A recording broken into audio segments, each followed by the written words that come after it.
Welcome on in, golf fans. It's your boy Gsluke here with our week in review stream for the PGA Championship. We have the second major in the books. Hopefully everyone had a solid week. It was a sweat for me, both from the main slate and showdown side. On the prop side, we ended up cashing out for one of the better weeks of the entire year. So I'd say we timed it up pretty good, right? One of the bigger weeks, one of the bigger fields, one of the more important weeks of our entire season.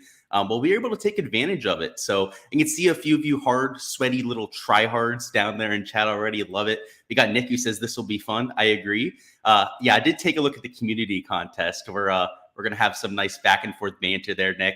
They have Kyle says, Luke does it all, writes books by day, nuke NBA slips by night. Yeah, we'll talk about the NBA slip. Underdog let me bet $2,000 last night. And yeah, we took advantage. Travis says, fading Brooks killed you and killed all your quarterfinal. Yeah, I was huge on Brooks this week. Yeah, that's unfortunate. He's I don't know. I've been a huge Brooks stan for quite some time. I've talked him up on this channel more times than I can remember. I've been a long-term believer in the guy. So what I saw yesterday was not surprising. I mean, he finished in second at the Masters, right? Nearly took down Jon Rahm. This guy's here to stay. And frankly, I think that Brooks is winning 8-9 majors, probably at the very least, something like that, if not into the double digits. I literally think he's going to have that kind of potential. Nick says, can't wait for props this week. That's right, Nick. You're coming down to Florida this week. So nice.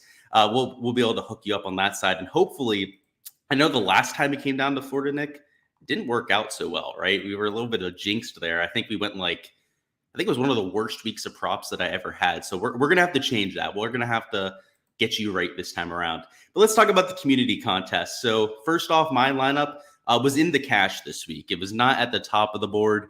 Pretty hard to do when you have a 5 of 6, right? The 6 of 6 percentage was astronomically high this week. And of course, it was the slapdick chalk Ricky Fowler, right? Who was the one who missed the cut for me. So my pivots all made the cut. Right? My highest owned player was a DJ at 20%. No one wanted to use Hovland in this contest, which was pretty sweet when I saw that ownership. Hideki, Lowry, right, single digit owned. Loved the lineup. Took that one piece of chalk that I told you guys on that weekly stream that I was just going to eat, right? I was playing Ricky Fowler this week. And the, what do you call it? DFS gods, whatever we want to call them out there, gave me the good old slap across the face, right? The tisk, tisk, tisk from your mentor out there, letting you know that you can't do that kind of slapdick stuff. So, I don't know. Maybe I should learn my lesson, right? I knew he was chalk. I admitted that there on the stream, and that's what I get, right, for not listening to my own advice. So outside of that, I felt pretty good about it. Good old BDR out there. Missed the cut, but BDV, right, Big Dick Vic, did get the job done. Nearly took home the whole golf tournament. Your winner only scored 24 points more than me. It was also a 5 of 6. So that's worth noting, right? It was a difficult week when it came to the Draftkings scoring. And this lineup was almost pivots galore, right? His piece of chalk was the Scotty Scheffler. I guess Terrell Hatton was a little bit chalky too, but plenty of pivots mixed in. So you could have entered this in the GPP, obviously took home this contest as well, and was far from perfect, right? In fact, I think second place was a 6 of 6. Yeah, you can see, right?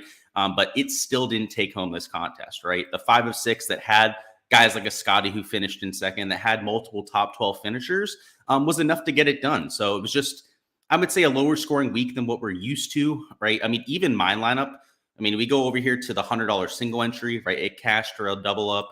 Over here in the $33, same thing. Like, I was not expecting that. I mean, this is a pretty shitty lineup, right? It's a 5 out of 6. Well, I mean, I did have Hovland, I guess, right? I mean, he was relatively low owned even in these contests too. You can see 11.2% there. What was he, 11.6 over there in the $33 single entry? So I made up a lot of ground there, but it's still a 5 of 6. And outside of that, it has no other top 10 finishers, right? So in most weeks, this would not end up cashing, but because of how much chalk went out there and absolutely flopped this week, it got the job done. So I think it's worth just noting that the cash lines change drastically depending on event. And it's just another reason why the game theory aspect is so important, right? Because when that chalk fails, you don't even have to have that good of a lineup to go out there and win cash, right? And I'll be the first to say, right? I've said this multiple times on the live stream here. I could care less about doubling up, but it at least helps you stay afloat from the bankroll perspective, right? We had a double up there, double up here. All of my single entries ended up doubling up, entered the same lineup, and I lost a little bit on my $5 GPP, right, with my 150 max. Those double ups help me make up for that, right? Pretty much makes it right around a neutral week for me, which again is not the goal, right? It's not really what I'm all worried about, but it helps long term, right? Not having to deposit, not having to replenish the bankroll, so on and so forth. So that was nice to see that game theory approach kind of working out there. The top lineup did have Scotty Scheffler in it, but he was far from the optimal play. It was a little bit better, right, to go Brooks, obviously, who won the golf tournament, and then go down to somebody like a Victor Hovland. The Scotty Scheffler Brooks lineups were sub-ideal from that salary perspective as well, right? I mean, obviously, Hovland scored what would be scored points-wise, right? He was, 92 points? Scotty had 87 points. So, in fact, it was better to go to Hovland, right? That Hovland-Brooks start was optimal. But, depending on what contest you're in, you don't have to be perfect. So just to show you, right, let's look at the GPP winner over here in the $5 GPP. It did have Hovland and Brooks, but it also mixed in Cantlay, right, who was far from optimal, only scored 70 points. Thomas Peters, he only scored 60 points. It was just a week where you just had to have a really good lineup to take home a GPP. And that's the kind of situation you want to be in, right? You don't want to be in one of those GPPs where, there's a ton of lineups towards the top with just one player difference in terms of your combination. And it's almost impossible to actually win that contest because you have to have the exact nuts. Look at this, second place, far from the nuts, right? It has freaking Sahith Theegala in this lineup. It had Minwoo Lee, who only scored 57 points. Third place, which won 30 grand this week. Keep in mind, there was 142,000 entries. There was double, sometimes 3 times the entries of some of the weeks that we've seen in the past. I mean, look at this lineup here. I mean, it has Adrian Moronk in it. I mean, like, I don't want to say that these lineups don't deserve the take-home contest, but if anything, this lineup is more balanced, right? It doesn't have Brooks in it, so this guy's got to be completely besides himself when it comes to his lineup here. But everyone's in the top 15 of this lineup. Right, he has Victor Perez at T12, and he finished in 4th place. Right now, I'm sure he's not mad about his $20,000 winnings, but you get the point here. These lineups, I mean, most weeks they wouldn't be that impressive, right? Having somebody like a Keegan and a Svensson in a lineup, any other week would be horrible. It would completely tank your lineup, right? This week, these kind of guys were winning 7 grand and 30 grand. So, we talk about leverage all the time. We talk about game theory all the time. It's not just about differentiating yourself. It's also about setting up a situation when your picks hit that you have an easier chance to win, right? Because if you're taking all that chalk, it might hit at a similar rate to some of the other players, but when you win, it's harder for you to actually take home those big field contests. So I think the GPPs are the best example of it, right? Over here in the $100, $33, it's a little bit less of a thing. I mean, look towards the top, right? You have some really shitty lineups winning it. This one did have Brooks and Hovland. Okay, good for him. I'm assuming this one did too, right? No, he didn't, right? This one only had Hovland, and it took home the $100 single entry for 25 grand this week, right? There was nearly 1,700 entries. It doesn't even have Brooks Koepka in it. I mean, it has freaking Rory McIlroy up there, right? He finished in 7th place. So I guess that's the point that I'm trying to make. In these large field GBPs, the game theory approach is a lot more important than it is over here in single entry. Single entry, and I don't want to say that strategy, throw it out of the book, but it's not nearly as impactful as what you have over here, right? When there's 142,000 entries that you're going against. Let's catch up on chat, see what's going on. Then we're going to go through some lineups. We got the props. 4 of 6 finished right behind you. Yeah, that's crazy. I didn't even notice that. It's you. I like what you did there, Nick. A little segue. And like I said, I want to look at some lineups. Nick, by the way, I'm curious. I know you were doing really well over the first 2 days. You had a bunch of 6 of 6s. How did it go over the weekend? I didn't want to jinx you by asking or even bringing it up. Just curious, because I'm assuming you at least still made a bunch of money with all of the 6 of 6s. I have a feeling I would have heard if you took down a GPP, you would have let me know. But yeah, let me know how that went, man. All right, let's look through your lineup here. The bomber narrative, I can already tell up top, right? You had the Rory Cam Youngs of the world. Chris Kirk was super sneaky. Loved that play. Moronk, you got to play your DP World Tour guys. Harry English, yeah, I love this lineup. So you could have played this in a GPP as well, but I think single entry, it worked because of some of the ownership numbers. Cam Young, no one used him in our contest. That surprised me because I played him this week. He was in my player pool. Still was only 2.3% owned. So Jesus. Harris English, you were the only one that played him then, right? Because there was 43 people. What a lineup. Yeah, what leverage you have here. And first off, Cam Young missing the cut, especially his round there on Friday. I don't know what's going on with the guy. maybe him and Paul Tesori are not getting along. I have no idea, because ever since he's had Paul Tesori on the bag, other than the match play, he's been absolutely dreadful. So he's got to figure that out. Harry English, he's going to end up winning a golf tournament this year. I can almost assure you that. Wouldn't surprise me if it was the Travelers again, right? A course that he's won at before. But for the foreseeable future, I'll have him in almost every single player pool. He's just got a ton of upside. Obviously didn't get it done this week. He does have a low floor, but I like your thinking there. He's back to that really hot putter. I mean, he's had a few top finishes just this year in elevated fields at that. So yeah, honestly, I don't know if Harry English is playing this week at the Charles Schwab. I hope he is. He's probably going to be a huge part of my player pool. So, but overall, this lineup, I mean, you still cashed 4 of 6, right? I mean, look at that. Look at this. You beat a 6 of 6. I mean, nice lineup, right? You had Javi in there. You had McIlroy. The Kirk and Morong plays are the ones that I think are most impressive here, especially the Kirk. I know he didn't score that much, right? He only scored 51 fantasy points, but he was really low owned in those GPPs. And this course, with how firm the fairways were, right? Especially the first 2 days, they were rolling out a ton. He was playing exceptionally well then, right? Shot even par. He shot +5 day 2. Okay, so that kind of killed him there. But -1, +1. This course was a much better fit for his game than I thought, and then I think everyone else gave him credit for. So really like what you were thinking there. You played Hovland? Yep. Yeah, me too, honestly. I don't know what compelled me to. I think it was the ownership. Let me try and remember. Because I make these all by hand, right? So when I do my single entries, I enter into this contest. These are the only lineups I'm really hand building on a weekly basis. I think it was just ownership for me, because I know I didn't talk him up. I knew he was in my player pool, so that maybe a few people would get to him, but it was only me and you. No one else played Hovland. So, I don't want to say that people, just only play the guys I actually talk about, but it kind of seems like that, right? Hideki Matsuyama was only 9.3%. He was another player I played, but I didn't talk up. I never mentioned this week. Lowry, I did talk about, but I don't know. That was kind of my thought process here, because over the last few weeks, I've kind of pointed this out. Anyone I talk about is 30% owned in this contest. So my strategy, I guess, with the exception of DJ, who of course was a core play for me this week, Fowler too. We knew he was going to be super chalky. I just tried to take the guys that I thought would be single digit owned. And yeah, we won on the Hovland one. We were right there. So this week, right, it's a pretty decent field. There's going to be a few guys that I'm playing that are obviously in my player polls yeses that I don't talk about. There's a good chance that those players are in my community contest lineup. Let's just say that. It's worked out so far. How to get in the Discord? I'll message you a link on Patreon. I got you. Had crazy ownership leverage in the big week long. You had Rom 15%. Yeah, his ownership was interesting, especially when you look at some of the single entries compared to some of the GPP contest, which I brought onto this spreadsheet. When we go through that later, we're going to look at some of those differences. But yeah, I like the leverage with Rom. You had Cam Smith 10%, another great play. The Corey Connors play 4.5%.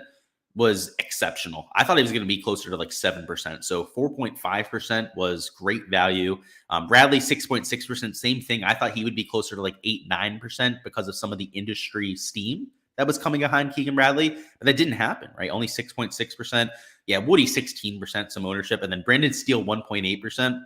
Yeah, I have to say, the Steele, the Corey Connors, and the Bradleys, I think a lot of ownership projections were a little bit higher on them than most because of people like myself, people like Pat Mayo, all the cappers on Twitter, TikTok, Instagram. You guys get the deal, right? All of our community was talking up those plays because they made a lot of sense. So I think people like myself thought they might have been a little bit higher owned than they were. And we have to remember that, especially on major weeks, maybe not this week for the Charles Schwab, but when we're at the PGA Championship, Masters especially, there are a lot of people playing PGA DFS that don't do research, that are complete casuals, right? That are watching golf maybe 5-6 weeks a year, right? They watch the majors, they watch the Ryder Cup or President's Cup, and then they might watch one more tournament. Maybe it's the Players Championship, right? That gets a lot of, eyeballs on it as well. I think we have to remember that our industry darlings, right? Especially Brendan Steele this week, he was in everyone's model off of some of the old data. Those casuals aren't going to think about that. That's for damn sure. So yeah, I think that's a theme to hone in on this week. Maybe to remember going forward is at these major championships, especially and when we look at the single entries, it's even more so the case. Those guys are essentially unowned.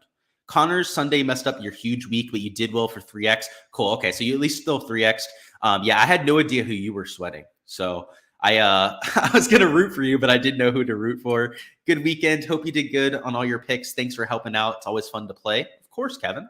Yeah, we I don't know, especially on the prop side. I meant to show you guys this. Look at this bet I placed on Underdog this week. So for some reason, on all of the other sports, I'm limited to $250 entries, right? So like down here, you can see like the golf ones, right? 250.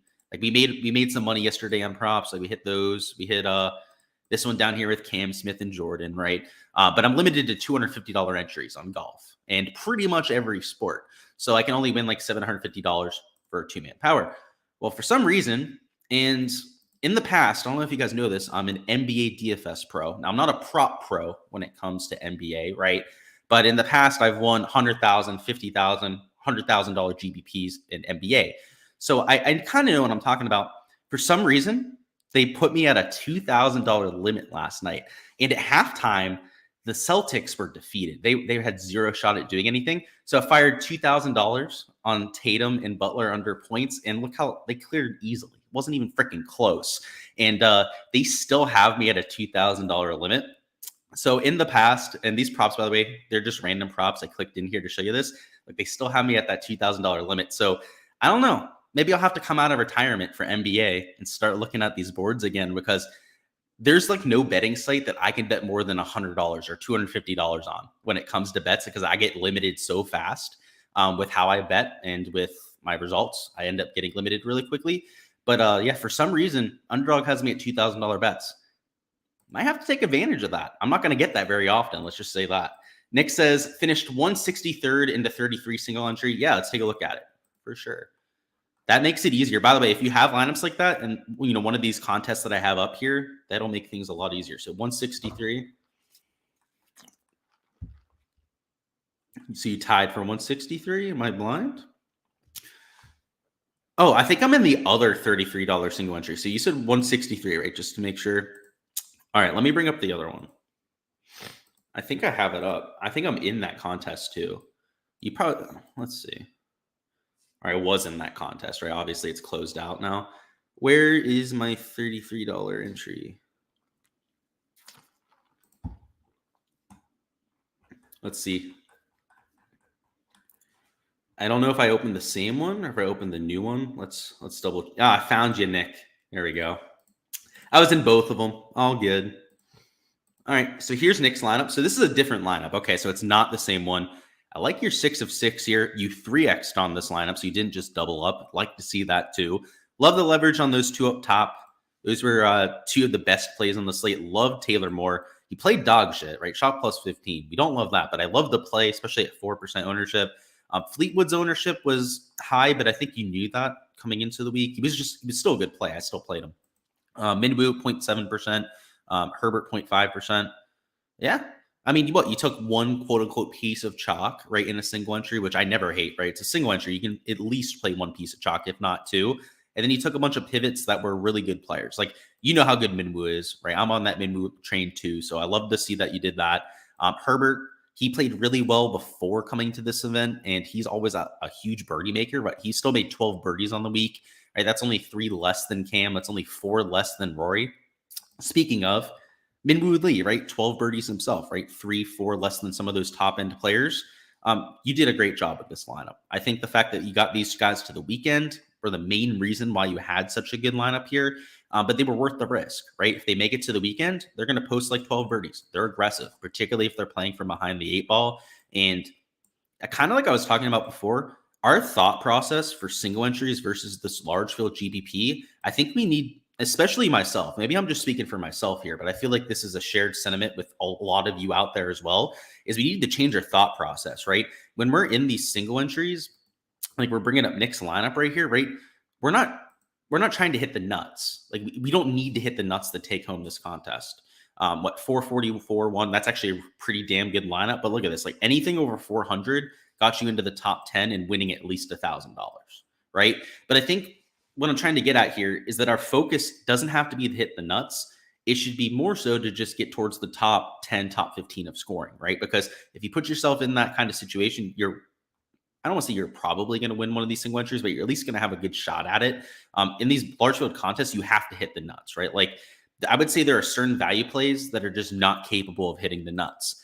Maybe Herbert's one of those guys. Maybe even Minwoo right now is a guy who's not really going to go out there and hit the nuts at this kind of golf tournament, but they're going to make enough birdies to score 57 to 60 fantasy points, something like that. And if they do so, that's going to be more than enough for this kind of contest. And I mean, even with these two guys, he could have gone to the top of this contest. I mean, imagine if he had Hovland or Brooks in this lineup. I mean, he already scored a 345. He'd probably be closer to 400 right there, just with those two changes, let alone the fact that he also has Taylor Moore in this lineup. So the point that I'm trying to make here is maybe some of the guys that are just good at fantasy scoring that we really don't think are going to finish top 5, top 10 are the guys to go after in these single entries, like the Minwoo Herbert. So I like what you're doing there, Nick.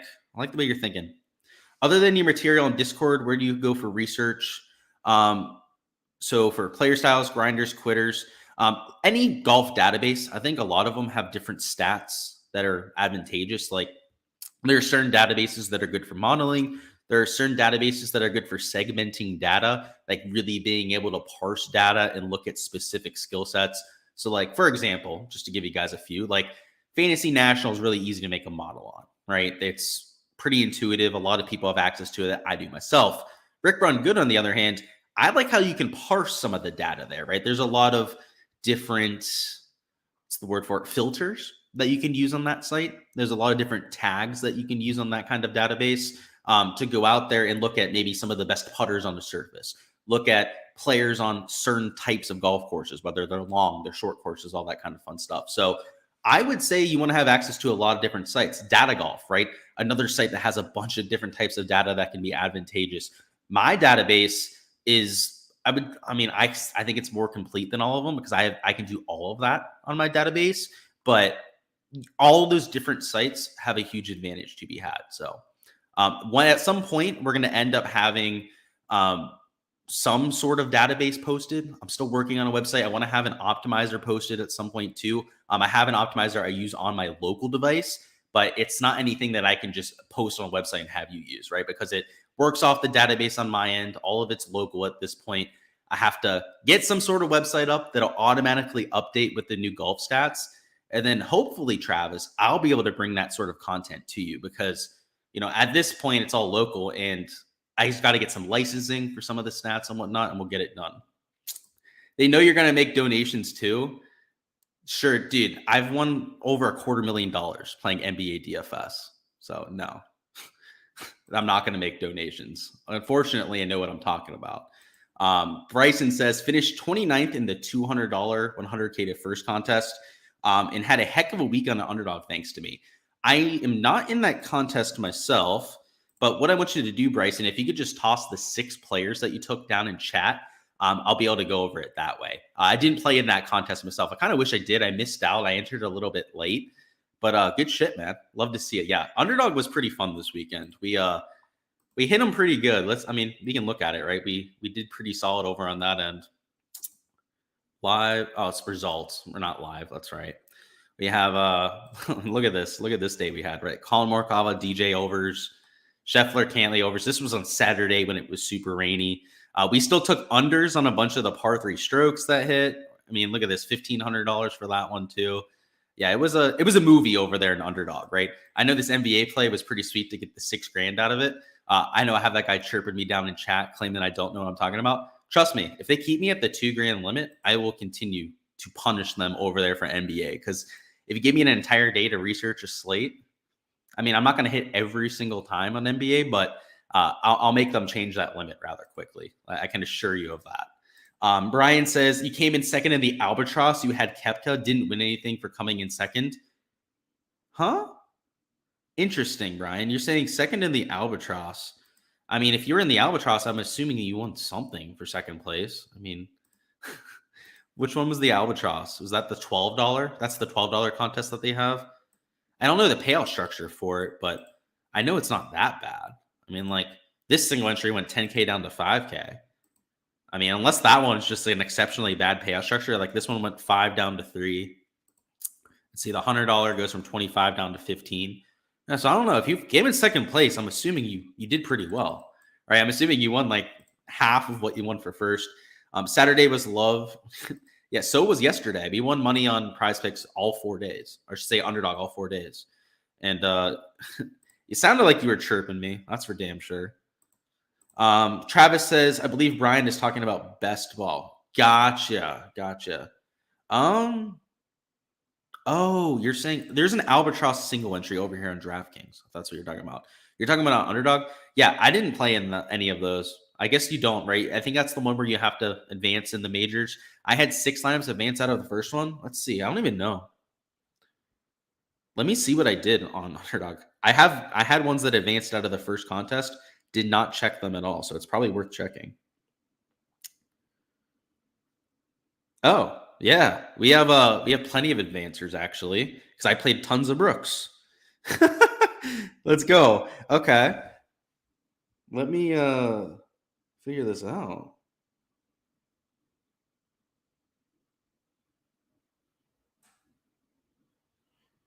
Oh shit. Yeah, we kicked ass. We're in the 3rd level of 6 of all 6. All 6 of my lineups that got through the first got through the second round. We had Brooks, we had Fitz, who did right. I have Patrick Reed in all of those lineups too. Oh boy. Hey, we'll take it. Thank you for reminding me. We have lineups under the 3rd round. That's pretty sweet. The $10 one, yeah, that's the one that I was into. Makes sense. Do I post my NBA picks? No, I don't. And honestly, Gamble, you probably don't even want them. I mean, I can, right? I'm a golf first capper. I'll post them on the Discord. That's what I did yesterday too. Someone was like asking about like whether I posted them or not. I did. I literally did post them on the Discord. Like, I don't know. I post cards for $250 all the time, and as soon as I post one for $2,000, like people are now got their heinies in a bunch. Like, it's just because they changed my limit. Trust me, I would be betting $2,000 to bet if I could before on literally every sport. Like my bankroll's capable of sustaining that. Bryson says, Cam Smith, Hovland, Lowry, Thagala, and more. First off, love that leverage you're getting, right? I mean, Hovland was even low owned. Cam Smith, Taylor Moore, already told you guys, were 2 of the best plays on the slate. Thagala, McCarthy were a little bit disappointing, but they were good plays, right? 42% ownership. I would say there's no such thing as being too contrarian, Bryson. But kind of what I was pointing out here with Nick's lineup, which I'll go and find again, I just think it's a good example of like not going too crazy in a single entry. Is like you can take, a piece of chalk like Fleetwood if you want to, right? You can take the Rory of the world up top. Like he took 0.7%, 0.5% on Lucas Herbert. And I would say that these 2 plays, though they're contrarian, right, from the ownership perspective, are really high floor players. Like if they make the cut, they're going to make a ton of birdies. So I don't know, Bryson. I don't think you're being too contrarian there. I mean, obviously you're going for a ton of leverage to the field. I don't think you have to maybe force in as much pivots next time you play that kind of lineup, but it works, right? I have no problems with it. I'm not going to say that that's a bad thing that you had that much leverage. I just don't know if you need it, right? If you advanced out of the quarterfinals, it's $50 a ticket. There you go. Yeah, no, I have, 6 lineups that said they advanced. I have no idea. We'll have to see. Hopefully we get someone to the final, because I know for the final, the prizes go like exponentially up. It's not even close.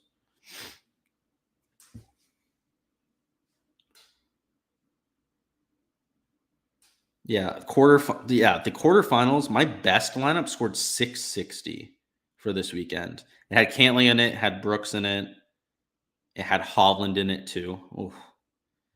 How did they let me draft those guys? That's what I want to say. They were giving me the nuts there. Let's go through some of these ownership numbers. That's something that I noticed this week, especially with some of the single entries. That was probably the most important trend that I want to point out to you guys. Is first off, you have the $5 ownership right here in this tab in P, the $100 single entry over here in Q, and then the $33 single entry over here in R. And what you'll notice is that the GPPs favored these top guys a little bit more. The single entries were a lot more balanced. They were much heavier on players like Xander Schauffele, where you can see like in the $100 single entry, he was 6% higher owned than what he was for the $5. Let's see, guys like Tony Finau, right, were a solid 4-5% higher owned in some of the single entry contests. This middle of the 8K range was peppered even more so as well. The Haddons, the Fitzpatricks were solid 6% higher owned. The Dustin Johnsons of the world were 5% higher owned. Tommy Fleetwood higher owned in single entries. I mean, you see what I'm talking about here, right? Ricky Fowler, right, was especially a huge outlier here, was 10% higher owned in some of those single entry contests. And we talk about this every single week, guys. This is not a new trend. This is not because it's a major championship. People are scared. People are absolutely, I don't even know the word for it, other than the fact that they're scared with a $100 entry compared to their $5 ones, right? They go out there, they're not willing to take risks. They look at their single entry as like their largest piece of exposure, their baby for the week, and they're going to be safe about it, right? They're not going to want to spend up for these 11K players when it forces them into the 6K range. They're not going to want to take some of the pivots here in the 9K range. So, like, for example, Colin Morikawa, right, was lower owned in single entries than he was for some of the larger field contests. That's fine. Brooks Koepka, right, was lower owned in that $33 single entry. It's about the same, right, over here in the $100 version. But a lot of players up top were, I don't want to say significantly lower owned than some of their peers, but they were all lower owned. Look at this. Jason Day lower owned across the board. I guess Hideki was pretty consistent. But for the most part, right, you're getting ownership discounts compared to the $5 GPP. Sahith Theegala, right, 2 to 4% lower. Let's see, over here, Corey Connors was even lower owned in some of those contests. It's just interesting, like, which players were getting the steam. It was the guys in form, right? Like Adam Scott got some steam. Let's see, Tommy Fleetwood got some steam because of his recent form. Fitzpatrick, same thing. Terrell Hatton, especially because of his form. And then, of course, the crown jewel, I suppose, was Ricky Fowler, right? Who had like all those top 25s in a row. Oh, well, guess what? Now he missed the cut, right? At that 30% ownership number. So if you're playing in single entries, the thing to keep in mind here is that if you're taking pivots, just to get back to your lineup there, Bryson, to kind of like tie this all together, you don't need as many because they're going to be even more so of pivots. Like, even John Rahm lower owned, like 13% owned John Rahm, that's a pivot compared to 20% in the $5 GPP, right? It's like a 9-day difference between the two plays. Take one or two of these kind of pivots in a lineup, and you can take some of that chalk if you want to, right? Like if you want that 30% owned Ricky Fowler, I still played it this week, right? The reason why, because I knew that the other 5 spots in my lineup, because I was taking guys that were going to be low owned, would give me the ownership leverage that I need. Just to cycle back to the lineup here, just to show you guys, like I knew that we'd have mega chalky Ricky. And like, let's look at the $100 single entry. Let's find my lineup here. 11% Victor Hovland, right? I knew that even DJ, right, would be getting some ownership, but I knew it'd have a sub 10% Hideki. I knew it'd have around a sub 5% Lowry. And even Patrick Reed, he got a little bit more steam in these kind of contests, was only 12.9%. We go over here to the, what is this? The $33 single entry, super high owned with Ricky Fowler, but I knew, right, mega pivot Lowry, mega pivot Hideki. Even Hovland was a respectable ownership number. That's why I was willing to go out there and employ that kind of strategy, right? So if you're playing in single entries, just know that if you're getting to pivots, they're definitely going to be pivots for you, and you can count on that. Let's see, where's Patrick Reed's ownership? Sorry, he was like $7,400. He was slightly higher owned in some of those single entries. Another trend to keep an eye on there. Siwoo Kim slightly higher owned because of his form. Gary Woodland, look at this one, right? 13.5% in the GPP, 20% in the single entries. So anyone out there that's thinking to themselves, I need to take safe players because this is my biggest lineup of the week, right? It's the one I'm spending the most money on. Well, just know that you're playing guys that are complete just dog shit chalk when you're doing so. You're going to end up playing the guys that everyone else is getting to. And instead of taking a safe approach, you're going to be paying the rake for your single entry contests. Let's see. I already got that. Cool. Yeah, hopefully we get through at least one of those 6. That would be $100,000 for the final. About it. And it's all about Brooks. I drafted Brooks and Spieth, also Rory in almost all of my drafts, at least where I could get Rory. You have to have a top 4 pick to get Rory McIlroy, but it's working out so far. I need Brooks to win the the US Open. I need him to go out there and just continue to carry those lineups. That would be pretty crazy. If he goes second, first, like you talked about in that interview, might be able to take that home. That would be nuts. And my whole thought process with it, by the way, guys, is before the Masters, Brooks started playing really well on Live, and he was falling to round 5 in those drafts. Like, now that we think about it, right? He would be like a top 3 pick when it comes to that major championship contest, and I was getting him in round 5. sometimes it pays off to invest in players long term, right? To believe in someone like a Spieth on his come up on the PGA Tour. Like when he was down in the dumps, I was still all about Jordan Spieth, right? And then he obviously came back up, and for a while I was getting some super cheap, super low owned, and he was winning golf tournaments and finished top 5. Well, that's what's happening with Brooks right now. And unfortunately, I think the next time we get him in a major, he's going to be maybe the most expensive player, and I think he might be like 25% owned. So I think the days of that are over, unfortunately. So if you weren't on the train, it's probably not the time to hop on now. I'll just say that.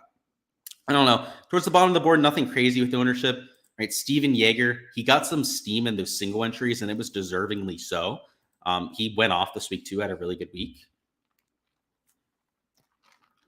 And it's pretty flat across the board. All these zeros here with the non-highlighted section are guys that weren't even played in contests. So you can see towards the bottom of the board, guys, there are guys that are literally going to have 0% ownership. And like this 0.0 over here isn't truly zero. It's like 0.001% ownership on a lot of these players. But truly, when it's this white zero over here, that means literally no one played them. So, I mean, obviously Sam Stevens, you couldn't play because he wasn't even in the player pool. But I don't know. If you want to get real crazy about it, maybe you play one of these guys that literally no one else got to.